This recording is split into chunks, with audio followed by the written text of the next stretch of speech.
tenaga honorer itu semua diangkat menjadi P3K. Nah, tinggal persoalannya tata cara, mekanisme pengangkatan, jadwal gitu ya. Terus kemudian kategorisasi, karena ada kita P3 penuh, P3K penuh dengan P3 paruh, itu yang ditunggu. Jadi ketika semua masyarakat mendengarkan dan kemudian dengan gegap gempita mengetahui bahwa undang-undang ASN ini sudah lahir yang baru dan salah satu isu pentingnya menyelesaikan tenaga honorer, mereka sekarang nunggu semua ini. Ya, kapan nih mau diselesaikan? Nah, ini yang saya kira penting nanti kita. Kemudian yang berikutnya soal tadi, ternyata di lapangan banyak sekali masalah ekses yang timbul ya. Soal apa tadi? Ya, secara umum transaksional saya kira semuanya.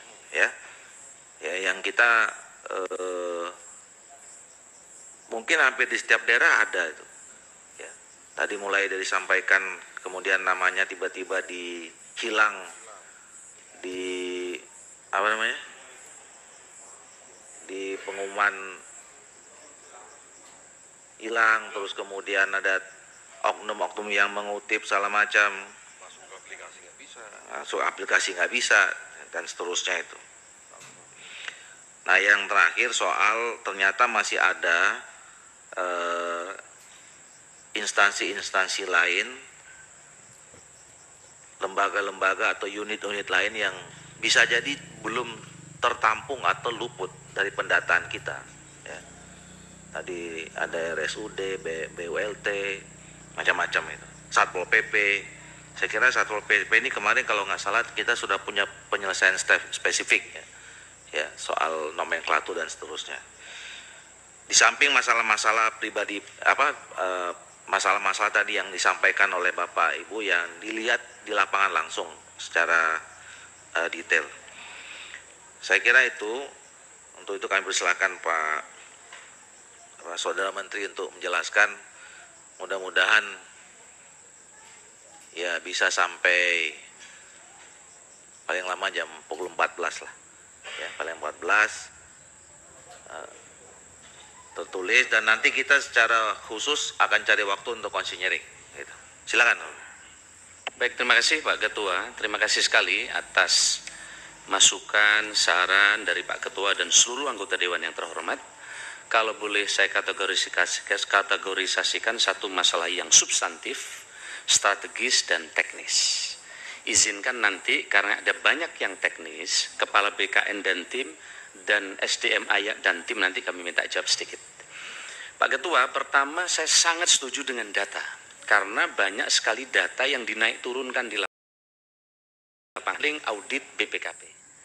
Padahal mestinya tidak boleh sampling, mestinya semua. Tapi kemarin anggaran belum ada, maka nanti setelah ini kami ketemu Kepala BPKP di kantor dengan Pak Ateh untuk menindaklanjuti ini. Dan tadi tim BKN sedang koordinasi dengan Pak Ateh, sehingga Pak Wasdal dari Pak Oto nggak ikut di sini karena karena ini mendesak. Nanti kalau terlanjur diambil policy, tapi datanya tidak tervalidasi, repot. Nah, saya ingin jawab yang dari Gerindra, harus divalidasi ini. Bukan bermakna politis, karena tadi ada yang menaik turunkan tadi. Nah, maka izin ini perlu divalidasi. Terhadap laporan yang muncul, saya sudah minta nanti BKN langsung dicek di lapangan, divalidasi. Karena muncul data macam-macam, kira-kira gitu. Nah, validasi ini menjadi penting. Soal data yang hilang dan tidak, saya minta BKN nanti menjelaskan. Karena setiap data yang muncul diumumkan 10 hari, Pak Ketua. Nanti saling dapat masukan ini. Yang menghilangkan bukan si yang terkait. Jadi bukan BKN-nya. Nah, kira-kira gitu. Nanti saya minta menjelaskan, Pak. Ini memang tadi agak repot. Insya Allah sekarang tidak ada tes yang bisa dibantu oleh orang lain. Termasuk tes kejaksaan ada di tempat kami. Tidak ada satu pun yang bisa. Karena begitu tes, soalnya langsung keluar ini. Tes diplomat juga sama. Tidak ada yang menjamin putranya diplomat sekarang lolos di tempat kami. Tidak ada, saya bilang. Kalau Pimpinan sebentar, mumpung menjelaskan sebentar. Nggak ada yang namanya bisa diatur betul tehnya. Tapi sekarang muncul grade-nya turun lagi, mafia administrasi di daerah. Oh iya, sebentar. Nah itu, terima kasih. Nah, nanti yang administrasi nanti biar dijelaskan oleh BKN. Administrasi bukan domain kami, itu domain instansi yang terkait. terkait dengan administrasi. Jadi memang Pak Ketua, ini ada soal yang di Jakarta, ada soal di provinsi, ada soal di kabupaten. Ini macam-macam soalnya. Ini soal kabupaten karena lapor di kabupaten melambung ke Bapak itu. Padahal ini sebagian kewenangannya kabupaten kota. Apalagi bupati yang mau berhenti. Nah, tapi bukan berarti mau berhenti negatif. Ini repot direkam. Jadi susah ngomong. Saya nanti aja kita repot kira-kira. Jadi terima kasih masukannya. Nah, kami apresiasi tadi Pak Yatno. Kami senang. Kalau ditemukan data pidana langsung laporkan ke polisi, diproses. Kan memang itu salah itu. Itu menipu, menurut saya menipu orang untuk ngangkat ditarik. Apalagi dengan nominal 30 sampai 100. Kami mengapresiasi, mudah-mudahan nanti bisa dikerjakan. Jadi kami setuju Pak Ketua, nomor 1 data. Yang berikutnya Bapak sekalian terkait dengan transaksi tadi sudah kami sampaikan, kemudian soal jumlah P3K. Kenapa kok naik turun? Karena menambah yang SPTJM tadi nambah. Nah, yang dulu waktu kami laporkan, yang SPTJM ini nambah instansinya. Nah, maka otomatis nambah. Kira-kira gitu. Nah, terhadap data-data baru tadi yang disampaikan Pak Ketua, mari. Nah, ini tadi kan, wah Pak Menteri ini bunyi-bunyiannya bagus kata Pak Endro. Mana Pak Endro tadi? Wah bunyi, ini bukan bunyi-bunyian saya, ini undang-undang yang buat ini hebat. Saya cuman mengkompilasi dari yang tebel tadi, yang 608 DIN, itu menjadi kurang lebih 16 saja. Nah nggak mungkin saya bahasakan dengan bahasa, maka saya rangkum dengan bahasa yang pendek. Jadi sebenarnya ini usulannya teman-teman semua, kita rangkum dikit. Nah gimana cara mewujudkan? Ya ini bareng-bareng kita buat PP-nya, bareng-bareng ini. Termasuk tadi, ini kita belum jelas yang honorer, paruh waktu dan penuh waktu itu bagaimana. Lah ini kita bahas bersama. Karena memang komitmen kita dulu mau dibahas. Sebentar Ketua, interupsi kira-kira Ketua. gitu. Saudara Menteri, itu kan SPTJM menyusul lagi begitu ya? Kemarin, nambah lagi. Kan kita deadline waktunya kemarin. Ya sebentar Pak, Ya. kan nambah lagi. Ya. Nah, apa nggak terbesit dalam pikiran kementerian ini, kok bisa nambah lagi Pak? Ini yang saya sebut transaksional itu Pak. Baik. Itu Pak Menteri. Baik. Nanti BKN kami minta nanti menjelaskan. Terima kasih Pak. Termasuk Ibu dan Bapak sekalian tadi fokus terkait dengan P3K. Jadi selain pusat, provinsi dan daerah, ini ada instansi pembina yang punya syarat undang-undang. Contoh, kenapa kok tidak boleh SMA? Itu ada undang-undang guru dan dosen. Jadi di dalam undang-undang guru dan dosen, kalau tidak sarjana nggak boleh diangkat P3K. Ini saya udah ngomong ke Mas Nadiem. Ternyata undang-undang, maka kita kasih afirmasi khusus Papua. Karena nggak bergerak ini. Maka di Papua kami keluarkan khusus afirmasi SMA boleh, P3K. Yang lain kami belum memberikan afirmasi. Kenapa? Sampai batas waktu tertentu tapi. Nah nanti saya minta menjelaskan. Jadi mohon maaf, ini kaitannya bukan hanya di Kemenpan RB, tapi kaitannya di instansi pembina dalam ini misalnya Undang-Undang Guru. Terkait dengan bidan juga, ini terkait dengan instansi pembina namanya Kementerian Kesehatan, yang juga punya syarat dan validasi tertentu.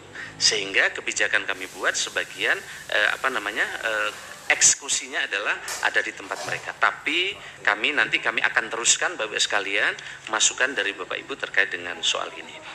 Nah soal indikator ke depan jelas atau tidak, kita sudah membuat namanya indikator RB berdampak. Jadi sekarang ini dampak dari pekerjaan yang diharapkan kami kira udah jelas. Kemudian mestinya tidak boleh Pak Hugua ada PHK massal, karena begitu Pak Ketua menyepakati terkait dengan perpanjangan ini, kami langsung keluarkan SE. Yang SE itu otomatis menganggarkan kembali tahun depan. Dan ini udah kami kumpulkan semua kepala BKD, bupati kumpul, absennya ada semua.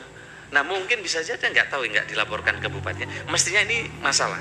Nanti mohon didalami Pak Kepala BKD, BKN yang meng-PHK massal. Karena mestinya tidak ada lagi PHK massal. Nggak boleh ada, karena sudah kami keluarkan SE jauh sebelum proses anggaran 2024 berjalan. Jadi mestinya sudah tidak boleh. Nah yang berikutnya Pak sekalian, kenapa formasi tidak sama? Ini yang umum-umum. Karena formasi itu berdasarkan usulan daerah. Ini tidak sedikit sekali. Masih P3K. Ini banyak mereka di demo. Jadi kita nggak bisa membuat di sini karena daerahnya nggak ngusulkan, karena daerahnya belanjanya udah lebih di atas 45%, sehingga mereka tidak mengusulkan. Inilah bagian problema-problema yang dihadapi daerah. Nanti ini kita beresin di PP. Kira-kira berapa persen daerah yang boleh tetap menyelesaikan P3K untuk anggaran yang tersedia. Maka Bapak sebenarnya sudah membuat kesepakatan dulu. Bagi daerah yang belum tersedia anggarannya, dia boleh jadi P3K tapi paruh waktu. Sebenarnya sulit, nah tinggal kita formalkan di PP nih Pak Ketua. Saya setuju kalau ini dipercepat Pak Ketua, nggak perlu 6 bulan, kalau perlu 2 bulan ini selesai. Yang ini, sehingga ada kepastian bagi mereka. Sehingga tidak ada alasan daerah mem-PHK P3K, karena mereka sudah jadi P3K. Kira-kira gitu. Nah teknisnya saya silakan Pak Yomo untuk menyampaikan ini, yang teknis-teknis tadi, termasuk data dan kenapa data hilang, dan seterusnya. Silakan Pak Yomo. Terima kasih Pak Menteri. Bismillahirrahmanirrahim. Assalamualaikum warahmatullahi wabarakatuh. Yang saya hormati Bapak Pimpinan Komisi 2, Bapak Ibu, para anggota Komisi 2, Bapak Menteri yang saya hormati. Izinkan saya menyampaikan tambahan apa yang disampaikan oleh Bapak Menteri.